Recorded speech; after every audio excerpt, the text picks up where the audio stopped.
የሆነ ሰው በዚህ 90 ቀን ብያቸዋለሁ አይደል? አሁን ስንት ነው? 30 ቀን አልቋል። 60 ቀን ይቀራል። በኋላ ማለት ነው አስፈላጊ ከሆነ አዲስ አበባ ላይ እያለ እኛ የኦሮሞ ሰዎች ባጫሉ እንዳለቀስን የትግራይ ህዝብም ያለቅሳል። አዶናይን እናስገድለዋለን ከፍለን ማለት ነው። አጎቶቼ ሁሉም 7 ናቸው። 7 ቤተሰብ አንድ ላይ ነው ያለቀው ማለት ነው። ህዝብን እየገደሉ ምርጫ ማለት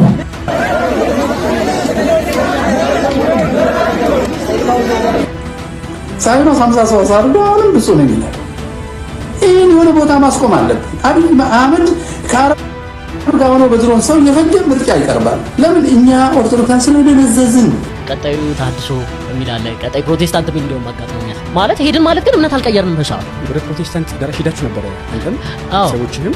ሰላም ጤና ይስጥልኝ። እንዴት አደራችሁ? እንዴት ዋላችሁ? እንዴት አመሻችሁ? አምላክ በቅዱስ እግዚአብሔር ስሙ ዛሬም ዘወትር የተመሰገነና የተወደሰ ይሁን። በወቅታዊ ጉዳይ መጣሁኝ። ትናንትና ምሽት ሰምቼው ዛሬም ተደጋጋሚ ስሰማው ያልኩትን ጉዳይ ነው። አዶናይ ላይ ለመግደል ዛቻ እየተደረገበት እንደሆነ 3-4 ቪዲዮዎች እየወጡ ያሉት ተናጋሪዋንም ማን እንደሆነ ጭምር በምስል እንመለከታለን። ከዛ በተጨማሪ ከምርጫ ጋር በተገናኘ ታላቅ ተቃውሞ ገጥሟል። ደግሞ የምናነጻጽረው ነገር ደግሞ አለ። በፊት እንዲህ ነበረ፣ አሁን ደግሞ እንዲህ ሆነ እንላለን። ከዛ በተጨማሪ በታድሶ ማሊያ እየተጫወቱ ያሉ ሰዎች አሉ፣ እነሱንም እናያለን። እንግዲህ ትንቢት እየተናገርኩ ነው የምትለው ሰው ይቺ ነች። እንግዲህ በአውሮፓ ነው ያለችው። ይቺ ሴት ነች። አንድ በጣም የማይመቸኝ ሰው አለ። እሱ ቤት ገብታ እንደፈለገች የተናገረች ያለችው ምን እየተናገረች ነው የሚለውን ግን ከዚህ በኋላ የሆነ ሰው በዚህ 90 ቀን ብያቸዋለሁ አይደል? አሁን ስንት ነው? 30 ቀን አልቋል። 60 ቀን ይቀራል። የሆነ ሰው ይበላል። ይሄን እነግራቸዋለሁ። በቃ ሹር ነኝ፣ እርግጠኛ በቃ ይሄን እነግራቸዋለሁ። ወይ ይበላል ወይ ወጥቶ ይቀራል። አለቅ። ድምጽ የለም፣ ይጠፋል። አለቅ። ከሁለት አንዱ ይሆናል። ይህ ግን ምን ያስተማረች ስለ ማህበረሰባችን? በቃ መሆን ያለበት ነገር መሆን አለበት። እኔ አምንበታለሁ። ከዛ ይረሳል። እንዳጫሉ ሁንዴሳ ይረሳል።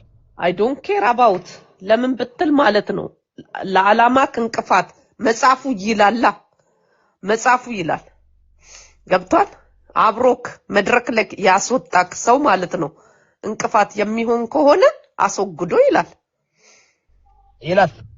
ያስወገዱ ነው። ስለዚህ አሁን እንቅፋት ይሆኑ አሉ።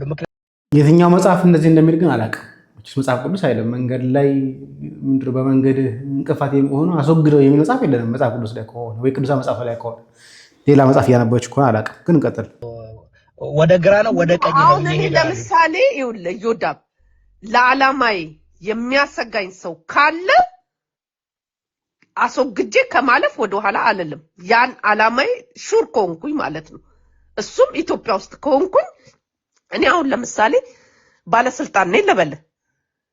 ከዛ በኋላ እንቅፋት የምትሆንብኝ ከሆነ እውነቴን ነው የምነግርህ፣ ዓላማዬን ለማሳካት እዛ ጋር ለመድረስ አረጋለሁ። እያደረጉ እኮ ነው። ህዝቡ ግን ለምን ነው ከታች ያላችሁ ደንቆሮች እነ ዶክተር አምባቸው እነ ኢንጂነር ስመኘው ስንት እኮ ተመቷል። እነ ጃንቤት ከስመኘው ይበልጣል። ኖ እታች ያለው ደደብ ደንቆሮ ነው እንጂ እኔ እኮ አሁን ለማዳን እኮ ነው። ለምን መሰለሽ እነዚህ ሰዎች አያውቁም። ከመሬት ተነስቶ እውቅና ሲሰጣቸው፣ ቦታ ሲሰጣቸው፣ ትንሽ ገንዘብ ሲሰጣቸው በለፈለፉ ጠፉ አይደለ? ስለዚህ አሁን ላይክ በሬ እሳሩን እያየ ገደል አዶናይን እናስወግዳለን። አዳምጡ። በኋላ ማለት ነው አስፈላጊ ከሆነ አዲስ አበባ ላይ እያለ እኛ የኦሮሞ ሰዎች ባጫሉ እንዳለቀስን የትግራይ ህዝብም ያለቅሳል። አዶናይን እናስገድለዋለን ከፍለን ማለት ነው። ይሄንን ከፈለገች ማለት ተናገር፣ አደርጓለሁ። አለቀ። እናስገድለዋለን። የተወለደችበትን ቦታ ተናገር። አንቺ በተለይ ስሟ እኛ ማጫሉ ነበር አይን የሚባለው እነሱም አይን አድርጎት በፖለቲካ ወደፊት ሊያመጡት ነው አይደል የፈለጉት፣ በቲክቶክ በምናምን ብሎ ማለት ነው። የሚቀረው አንድ ነገር ነው፣ ፓወር ነው። ፓወሩም ደግሞ ስልጣን ነው። ስልጣን አያገኝም። ቀድመን እናስወግዷለን። ይሄንን እወቁ።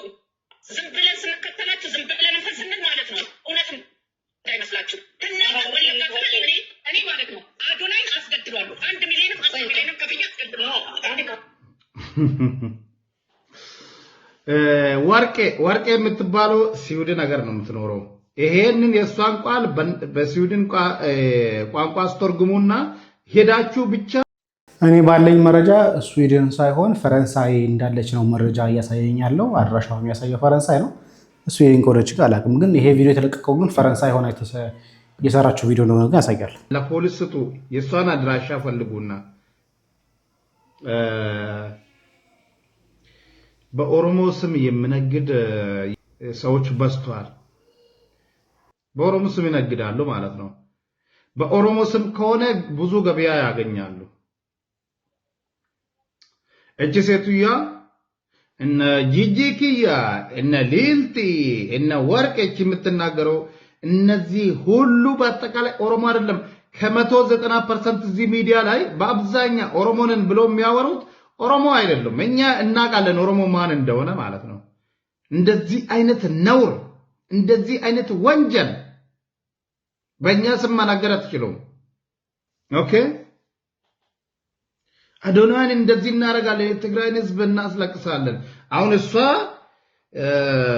የኦሮሞ ጠላቶችን ለኦሮሞ ጠላቶች ተላላኪ ሆና በእኛ ድራማ መስራት፣ በእኛ ስም ድራማ መስራት ትፈልጋለች ማለት ነው። 1 ሚሊዮን ከፍዬ ከየት አባት አመጣሽ? ከየት አመጣሽ? 1 ሚሊዮን ያችን ደሃ እናትሽን አትረጅም ነበር? ባለጌ ይውላችሁ። በተለይ በአውሮፓ ያላችሁ እቺ ሴትዮዋ ስዊድን ሀገር ነው የምትኖረው። አስተርጉሙና ለፖሊስ ብቻ ስጡ። እቺ ሴትዮዋ እንደዚህ ነው የምትለው ብላችሁ አስተርጉሙና ስጡ። ምንም አትከፍሉም፣ አትፍሩ። ኦኬ ባለጌ ነውረኛ አዶናይን እንደዚህ ያስደርጋለሁ።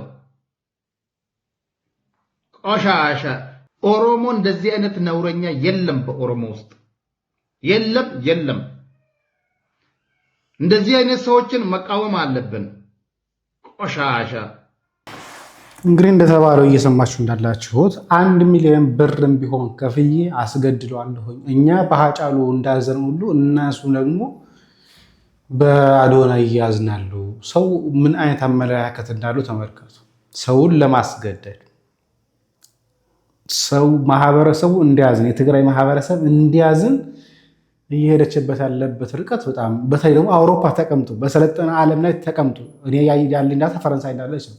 ፈረንሳይ ተቀምጦ ከሰለጠነ ማህበረሰብ ጋር እየኖሩ ሰውን ለማስገደል እንዲህ አይነት ለዛውም ምንም ማያ ከፖለቲካ ንጹህ ሆኖ ዝም ብሎ ተፍተፍ ያለ ልጅ ለማስገደል ይህን ያህል ማሰብ ምን ያህል የአእምሮ ንክነት እንደሆነ አይገርመኝም። በተለይ ከእሷ ጋር የነበረው ሰው እናውቀዋለን። ይህ የምትመለከቱት አሁን ማሳያችሁ ቪዲዮ ግንቦት 2013 ላይ የተተነበየ ትንበያ ላሰማችሁ። 2 ብር ነው ዶላር ዛሬ እየተመነዘረ ያለው። 42 ብር ነው ዶላር ዛሬ እየተመነዘረ ያለው። ይሄ ዓመት የፈረንጆቹ ሲያልቅ 47 ብር ይገባል። የኢትዮጵያ ሕዝብ ብልጽግናን ቢመርጥ ከ5 ዓመት በኋላ አሁን 4500 ብር የሚገዛ ጤፍ በኢኮኖሚ ሞዴል ሰርተነዋል። 8900 ብር ነው የሚገባው። አንድ ሊትር ነዳጅ ከ50 ብር በላይ ነው የሚሸጠው። አሁን 6 ብር የሚሸጥ እንቁላል ወደ 11 ብር ገደማ ይደርሳል። 11 ብር ሳይሆን 20 ምናምን ብር ገብቷል። ኢትዮጵያ ነዳጅ 50 ብር አይደለም የገባው 100 ምናምን ብር ነው የገባው ነዳጅ። በጣም የሚያስፈራ የሚያሳስብ ነው ያለው። ይሄንን የኢኮኖሚ ስራቸውን ለዓለም ሞዴል ይሆናል ሲሉ ደግሞ ትንሽ በጣም ያሳስባል። የኢኮኖሚ ማሻሻያው ሀገር በቀል ነው እያሉ የሚጠሩት ምንም ሀገር በቀል ነገር የለውም። የዓለም ባንክና የዓለም አቀፉ የገንዘብ ድርጅት ሀገራትን በተሳሳቱ የኢኮኖሚ ፖሊሲ እንዲገቡ ሲያደርጓቸው ኢኮኖሚውን የሚሻሻልበትን መንገድ ምን እንዲህ ብላችሁ ጥሩ ብለው ጭምር ነው አፋቸው ላይ ቃላቶች የሚያስቀምጡት። ጠንካራ ሚዲያ እና ሲቪል ሶሳይቲ በሌለበት መንግስት እንደፈለገው መሄድ ስለሚችል ግድ የለም የሀገር በቀል ማሻሻያ ብትሉት እና እኛ ምን ነግራችሁን የኢኮኖሚ ማሻሻያ ብትተገብሩት ተቃውሞ አይገጥማችሁም ነው የሚባለው። ለዛም ነው የኢኮኖሚ ማሻሻያ ተብሎ የሚተገበሩት በለሆሳስ በፓርላማ እንኳን የሰፋ ክርክር አይደረግባቸውም። የቴሌ ወደ ግል ሊዞር ነው ሲባል ሰፊ ክርክር አይደረግበትም። ሚዲያውም ሲቪል ሶሳይቲውም ጠንካራ የሆነ ሙግት አያነሳበትም። በለሆሳስ ነገሩ እንዲሄዱ የማድረግ ነገር ነው። ነገሮች ሁሉ ኮሮና መጣና በተለይ የቴሌ ፕራይቬታይዜሽንን አደናቀፈው እንጂ ሁሉ ነገር እጃችን ላይ ከወጣ በኋላ መጨረሻ ላይ ማጣፈው ነበር የሚያጠረንና ብልጽግና በጣም አሳሳቢ ነገር ነው እያደረገ ያለው ለማለት ነው። እንግዲህ ከ5 ዓመት በኋላ ምን ሆነ? ይህ የተነገረው ግንቦት 2013 ውይይት ላይ ክርክር ላይ ከ5 ዓመት በኋላ ነዳጅ 40-50 ብር ይገባላሉ፣ ዶላር ትንሽ ይጨምራሉ። ዶላር ግን 3 እጥፍ ጭምር ነው የጨመረው። ነዳጅ 3 እጥፍ ጨምሯል። ጤፍ እንደተናገሩ 9 ሺህ ብር ሳይሆን 11 ሺህ ብር ገብቷል። ምን ያልጨመረ ነገር አለ? ቴሌ ባቀሙ ምን ያህል እንደሄደ እያየ ነው ያለ እና ይህንን ተመልሶ የሚመርጥ ማህበረሰብ እንዳለ ታስብ ደግሞ አንዳንዴ ያናደኛል። ግን ምን ማድረግ እንችላለን? ኢትዮጵያ ውስጥ ሆነ አጎቶቼ ሁሉም 7 ናቸው። 7 ቤተሰብ አንድ ላይ ነው ያለቀው ማለት ነው። የኔ ብቻ አምላችሁና ሌሎች ብዙ አሉ እና ደግሞ የእናቴ ወንድም ከነ ሚስቱ ከነ ልጁ አንድ ጋር የ3 አመት ልጅና ያው እሱን ህይወቱን አጥቷል ማለት ነው። እየሄዱ ያሉ ነው ያረጋቸው። ተመለሱ ሰላም ነው ተብለው እየተመለሱ ይያሉ። ከዛን ሚስቱ ኦሮሞ ናት የሱ ማለት ነው። እሱ ደግሞ አማራ ነው። በሱ ምክንያት ነው እሷም ህይወቷን ያጣችውና ከመኪና ላይ አውርደው ነው ገብቷል። መኪና ላይ ስትሳፈር በጋለ እንዴ ብለው ነው የሚጠይቁት። በጎች አሉ ሲል በጎች ማለት እንግዲህ አማሮች ናቸው ማለት ነው። እንደዛ ነው የሚጠይቁ። አሁን ትራንስፖርት ላይ እንደዚህ ስንሄድ በጎች አሉ እንዴ እንባላለን ማለት ነው። ማረድ ሲፈልጉ እንደዛ ነው። ከዛን አሉ ከተባሉ ያው መታወቂያ ሁሉም ይታያልና የሁሉን መታወቂያ ታይቶ እንባለው እና በዛን ሰዓት እሱን ሲያዩት የአማራ ስም አለበት። ከዛን እሱን ሲገሉት እሱን ያረዱት ይያሉ ለምን ብላ ስትል እሷንም አብሮ አረዷት ማለት ነው። ከዛን የ3 አመት ህፃን ነበር እሱም እንደዛ አብሮ ታረደ። ያው እንግዲህ እሱ ማለት ለምን ገደላችሁ ነው ከሱ እንትን ስለወለደች ምናምን ለዛ ምክንያት ነው። እናን ሰዓት የኔ አጎቶች ነው እንጂ 7 ሰው ያልኩ ወደ 40 ምናምን ሰው ነው የሞተው ማለት ነው። እየሄዱ ይያሉ የሆነ አሁን እነኚህ ሰዎች መንግስትን ባይጠሉ እነኚህ ሰዎች ገዳዮቻቸውን ባይጠሉ ለምንድን ነው የሚገርመን? አንዳንዴ ይቅር ባይ መሆን አለብን እንትን መሆን አለብን ስንል ቦታው ላይ ብንሆን ኖሮስ የተገደለው ቤተሰብ የኔ ቤተሰብ ሆኖ ኖሮስ ያለኝ 7 ቤተሰቦች ቢገደሉብኝ ምንድን ነው የሚሰማኝ? እኔ አባቴ፣ እናቴ፣ አክስቴ፣ ህፃናት ሲገደሉብኝ ሳይ ሲታረዱ ባይ ምንድን ነው የሚሰማኝ? ምንድን ነው ሊሰማኝ የሚችለው የሚለውን ነገር ቦታው ላይ ሆናችሁ አንዳንዴ አስቡት። ከዛ በኋላ አሁን ላይ የተነሳ ያለው ተቃውሞ ህዝብን እየገደሉ ምርጫ ማለት የህልም ቅዠት ነው።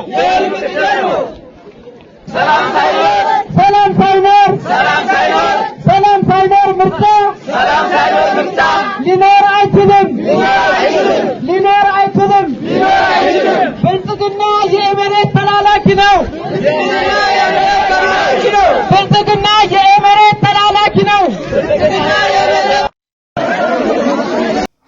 የምታዩትም አማራ ክልል ላይ እየተደረገ ያለ ሰልፍ ነው። በነገራችን ላይ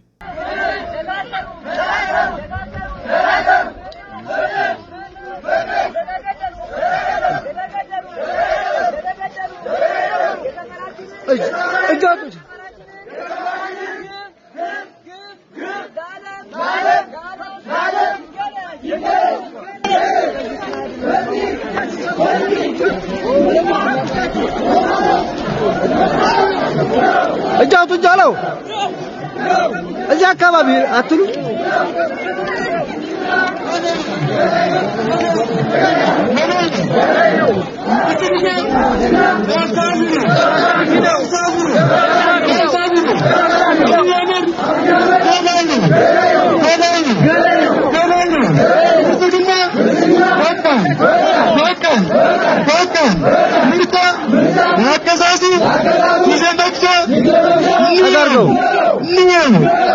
No.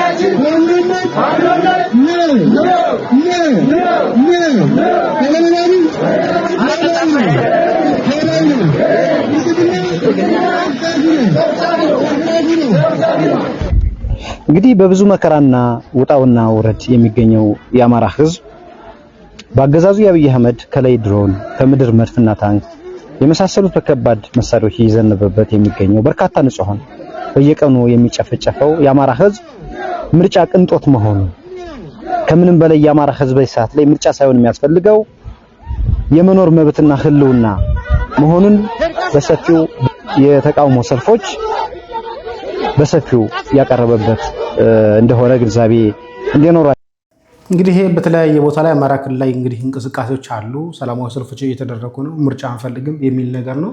እርግጥ ባለፈው እንደተናገርኩኝ አማራ ክልል ላይ ምርጫ ይኖራል ብዬ አላስብም። ትግራይ ላይ ይኖራል ብዬ አላስብም። የኦሮሚያ የሆነ ቦታ ላይ ይኖራል ብዬ አላስብም። ስለዚህ ከዚህ ምርጫ ቢደረግ እንኳን አብይን የሚደግፉ አካላት ናቸው ምርጫ የሚያካሂዱ። ሶማሌ ክልል፣ አፋር፣ ደቡብ እና የተወሰነ ኦሮሚያ ክፍል ላይ አብይን ይመርጣሉ። ከዛ ላሸነፈ በ90% ሊባል ይችላል አይደንቀንም። እና ህዝብ እያለቀ ህዝብ በየዕለቱ እየተጨፈጨፈ አሁንም ቢሆን ሰው የምርጫ ቀስቀሳ ማድረጉን ተያይዞታል። ያሳዝናል። ሀገራችን ላይ ያለውን ነገር ፋንታሁን ጋርምዛ ሳይኖስ 50 ሰው ሳርዶ አሁንም ብፁ ነኝ ይላል።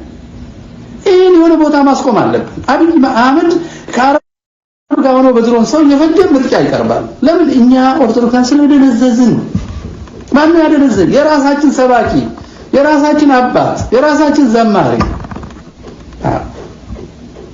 የራሳችን ምልስ ወታደር የሆነ አስተዳዳሪና መነኩሴ የውሸት ለሆዱ የጳጳሰ ለሆዱ የመነኮሰ ለሆዱ የተካነ እውነትን ፍትህን ክርስትናን ፈጽሞ ማያውቅ የነውረኞች ስብስብ እነሱ ናቸው ያደነዘዙን። በእናትህና በአባትህ ደም ላይ ጨፍር እያሉ እልል በል እያሉ አሁን በሚቀጥለው ሳምንት የጌታን ሕማም እናስባለን። ትንሽ እንፋር እስቲ። ጌታ የታመመው ለኛ ነው። ጌታ የታመመላችሁ እየታመሙ ነው ብለን በቅዳሴ እንኳን መጥራት የምንሰቀቅ ሰዎች ለሕማማት እንደ ሪቹዋል፣ ኦርቶዶክሳዊነት ሪቹዋል አይደለም፣ ሴርሞኒም አይደለም፣ አማናዊ የሆነ ህይወት ነው። የጌታ ሕማም ስናስብ ጌታ የታመመላቸውን አብረን እንታመማለን ማለት ነው። ጌታ ከታመመላቸው ተርፎ ብር የሚሰጡትን እየበላ ወገቡን እየታሸ ሰሞነ ሕማማትን የጾምኩ ነው ቢለኝ ይሄ አስመሳይነት ነው። አስመሳይነት የጌታ አካል እኮ ነው የሚቆረሰው። አርሲ አዲስ አበባ በረሃብ የሚያድረው ቤቱን ያጣው እኮ የክርስቶስ አካል ነው።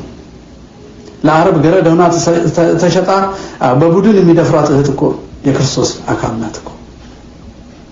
ሰባኪያን እስቲ እንፈር፣ እስቲ ትንሽ እናስብ። እኛ በተመቸ ቦታ ሆነን ግድ የለም ይደርስ ምንድነው? ግድ የለም በዚህ ሰዓት ሰው እየሞተ ነው። ግድ የለም ቀስ በሉ። ምንድነው ቀስ የምንለው? ክንፍ ቢኖርም በረን ነው መፍትሄ የምንሰጠው። ክንፍ ቢኖረን የለንም፣ አቅም አጣን። ቀስ በሉ፣ ዝም በሉ። በዲፕሎማሲ ነው አነጋገር። አሳምሬ አልዳንኩም እኮ ተለማምጬ አልዳንኩም እኮ አልዳንኩም። ተለማምጬ አወድሼ እኮ አልዳንኩም እኮ። የማያድነኝ መንገድ ያንኑ የመላለሳችሁ አትስበኩ። ቅዱስ ዮሐንስ አፈወርቅ ስታነሱ ራሱን ሁኑ። ለአንዲት ባልቴት መሰደዱን አትዘኑ። ጥቅስ ብቻ አትጥቀሱብን። ደከመን ማስመሰል ደከመን። ሌላ ዕውቀት አያስፈልግም። ሰውን እግዚአብሔር የወደደውን ሰው ሰማይና ምድርን የሰቀለለትን ፀሐይ የሚያወጣለትን ዝናብ የሚያዘንብለትን እህል አብቅሎ የሚያበላውን የሰው ልጅ ልግደል፣ ላጥፋ፣ ላፈናቅል፣ ላዋርድ፣ ላሳንስ የሚል ሃይማኖት፣ ፖለቲካ በሙሉ ከአጋንንት። ቀጣዩ ተሐድሶ ሀገራችን ላይ ያለው ነገር በተለይ ሰንፈው ማስነፍ የሚፈልጉ አባቶችን አትናገሩ የሚሉ ሰዎች በአውደ ምሕረት እያየን ያለ ነው። ነገር ግን ህዝቡ እየተገደለ ህዝቡ እየታረደ ቤተክርስቲያን እያጠፉ ግን አፋቸው ከፍተው ለመናገር እንደ አባትነት ተው ለማለት ግን ማይዳዳቸው ግን በጣም ብዙ አሉ። ተነስተው ግን አትናገሩብን እንዲህ በሉ የሚሉ ሰዎች አሉ። በጣም ያሳዝናል። ወደ አንዳንድ ሰዎች ልምጣ። ቀጣዩ ተሐድሶ የሚል አለ፣ ቀጣይ ፕሮቴስታንት የሚል እንደውም አጋጥሞኛል። ማለት ሄድን ማለት ግን እምነት አልቀየርንም። በሰዓቱ ወደ ፕሮቴስታንት ደራሽ ሄዳችሁ ነበር። አንተም ሰዎችህም ሃይማኖት ቀይራችሁ ነው። ይህ ዘርፌን የመናፈቅ ወይም ደግሞ ጥሎ የመውጣት እንዳልሆነ እንዲረዱልኝ ይፈልጋለሁ። አንዳንድም ሰዎች ካለመረዳት ያክል የማይሆኑ ኮሜንቶችን ሲጽፉ አያለሁ። ዘርፌን የመናፈቅ ጉዳይ አይደለም። እኔ አንድ መዝሙር ስዘምር እነዛን ሰዎች አይደለም ማስታውሰው። የዘርፌን መዝሙር መዘመር ምንድነው ለኢትዮጵያ ኦርቶዶክስ ተዋሕዶ ቤተክርስቲያን ምዕመናን የሚሰጠው እርባና? ከዚህ ሁሉ እንትርክ ለምን የራስክ መዝሙር አሰራ? ባይዘው ቤተክርስቲያን እያጠፋት ያለው አሁን ምንድነው? ከዘፈን መጥተው ቀጥታ ወደ ዝማሬ አገልግሎት የሚገቡ ሰዎች እንደ አይነት ሰዎች ናቸው ቤተክርስቲያን ላይ ትልቅ አደጋ እየፈጠሩ ያሉት ማለት ነው። ሰላም ኦርቶዶክሳውያን አላችሁ? እግዚአብሔር ይመስገን በጣም ደህና ነኝ። ሰሞኑን ትንሽ ጠፍቻለሁ። ያው አካውንቴ ወገቡን ተብሏል። ስለዚህ ባካችሁ ነው በእግዚአብሔር ስም ጠይቃችሁ ለሚጠበቅባችሁ እንድታደርጉ 3 ሰከንድ ስጣችሁ እስኪ። ቴንኪዩ አካውንቱን ፎሎ ቪዲዮ ደግሞ እጅግ አብዝታችሁ ሼር፣ ኮፒ ሊንክ፣ ሪፖስት ዱት ላይክ ፌቨራይት አድርጋችኋል። ወደ ሐሳባችን እንግባ። እኔ ከዚህም በፊት በዚህ ልጅ ላይ ሰርቼ በታላቅም ነገር ግን ፍኖተ ጽድቅ በተባለው የተሐድሶ ተቋም የፕሮቴስታንት ተቋም ደግሞ ብዙ ጊዜ ሐሳቤን ለመግለጽ ሞክሬያለሁ። በነገራችን ላይ እንደ አይነት ሰዎች ናቸው አደገኛ የሆነ ቤተክርስቲያን ላይ ምንፍቅና እያመጡ ያሉት። ከዘፈን ይመጣ ሰው ቀጥታ ወደ ዝማሬ ይላል። እንደ አይነት ሰዎች ቤተክርስቲያን ላይ መጥተው አደጋ እየፈጠሩ ነው ያሉት። ምክንያቱም ቤተክርስቲያን አውግዛ የልጃቸውን ዝማሬዎች በመዘመር ከዚያ ደግሞ እንደ አይነት ዜማ ደግሞ ቤተክርስቲያን ላይ አዲስ የሆኑ እንግዳ የሆኑ ዝማሬዎችን ደግሞ ወደ ቤተክርስቲያን አስገው በማስገባት ይሄን ዝማሬ ሰምተን እንመለስ። ኢየሱስ ነው ዋናችን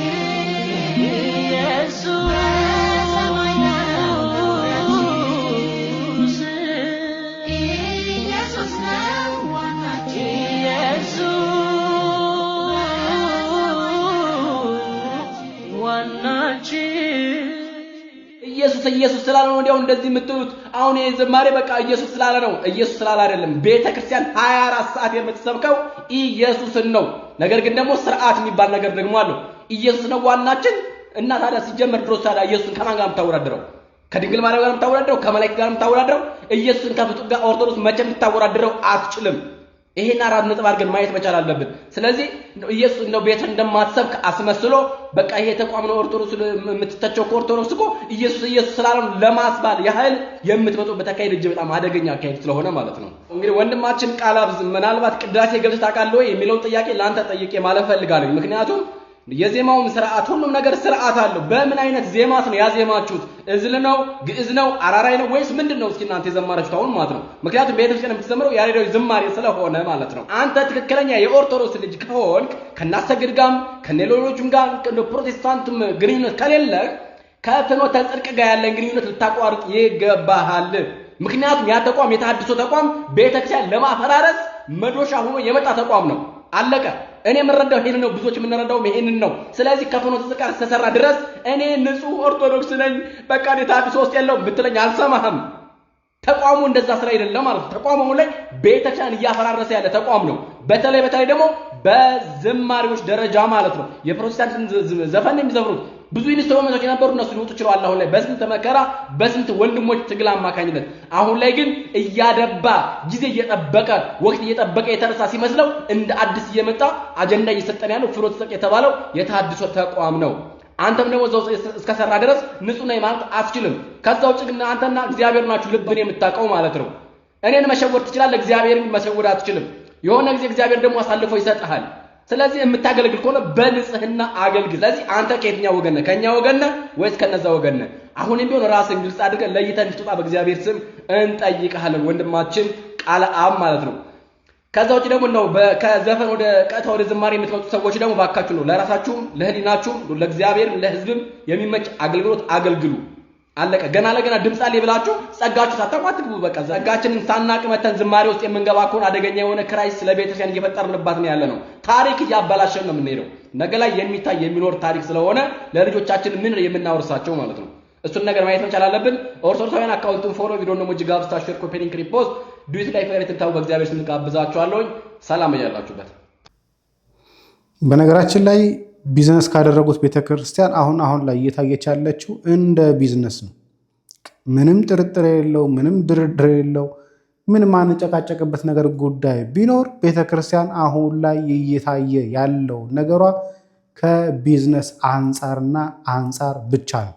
ይህ በምስሉ ላይ የምትመለከቱት ሕፃን ልጅ ያብቃል ደሳለኝ ይባላል። ቅድስት ቤተክርስቲያንን ሰርቦ ለሰዳቢ ከሚሰጡ ሰዎች መካከል አንደኛውና ዋነኛው ነው። አሁንም ከስተቱ መማር ያልቻለው ፍኖተ ጽድቅ የተባለው ድርጅት እንደነኛ ህፃናትና እንጭጭ ጭንቅላት ያላቸውን አገልጋይ ነን ባዮች እየመረጠና እየመለመለ የቅድስት ቤተክርስቲያን ቀኖናና ደግሞ በ1000ና በ2000 እንዲሁም ደግሞ በብልጭልጭ ነገር እያታለለ እየወሰዳቸው ይገኛል። ራሳቸውን ዘማሪና አገልጋይ ነን እያሉ የሚጠሩ ከጀርባቸው ግን ሌላ ታሪክ ያላቸው እንደነኛ ህፃናትን በብልጭልጭ ነገር እያታለለና እየወሰደ የቅድስት ቤተክርስቲያንን ቀኖናን ደግሞን ያስጣሳቸው ይገኛል፣ እየወሰዳቸው ይገኛል። አንተን ያብቃል ደሳለኝ የተባልከውና እንዳንተ አይነቶችን መሰሎችን ካሁን በኋላ አልፋታችሁም። ቤተክርስቲያን አሁን ላይ እየገጠማት ያለው ቤተክርስቲያን ትምህርቷን ማያቅ ዜማዋን ያልተማረ ቁጭ ብሎ ከሊቃውንቱ እግር ስር ምን ትላለች ቤተክርስቲያን ብሎ ማያቅ ሲያሰኛቸው የዘርፌ ናፋቂ የሆኑ እነኛ የሰዎች እንግዲህ አለለበስ አይልም አንድ ቀሚስ ይለብሳሉ። ከዛ በኋላ ግብዳ መስቀል ወይ አይከን ያደርጋሉ። ከዛ በቃ እኔ ኦርቶዶክስ ዘማሪ ነኝ ብለው አውደ ምሕረቱን ያዙኝ ልቀቁት ያሰኙታል። ሲያሰኛቸው ታድሶ ሰውዬ ጋር ጸጋዬ ጋር ሄዱና መድረክ ይዘው እንግዲህ ድራማቸውን ይሰራሉ። ቤተክርስቲያን እንግዲህ በሁሉም በኩል እየተፈተነች ያለችው ችግሩ ተው የሚል አባት ማጣታችን ነው። እግዚአብሔር እንግዲህ አንድ ደገኛ አባት እንደሚያስነሳልን እናምናለን። እኔ እዚህ ያላብቃ። ሰላም እግዚአብሔር ከእናንተ ጋር ይሁን። ቻው።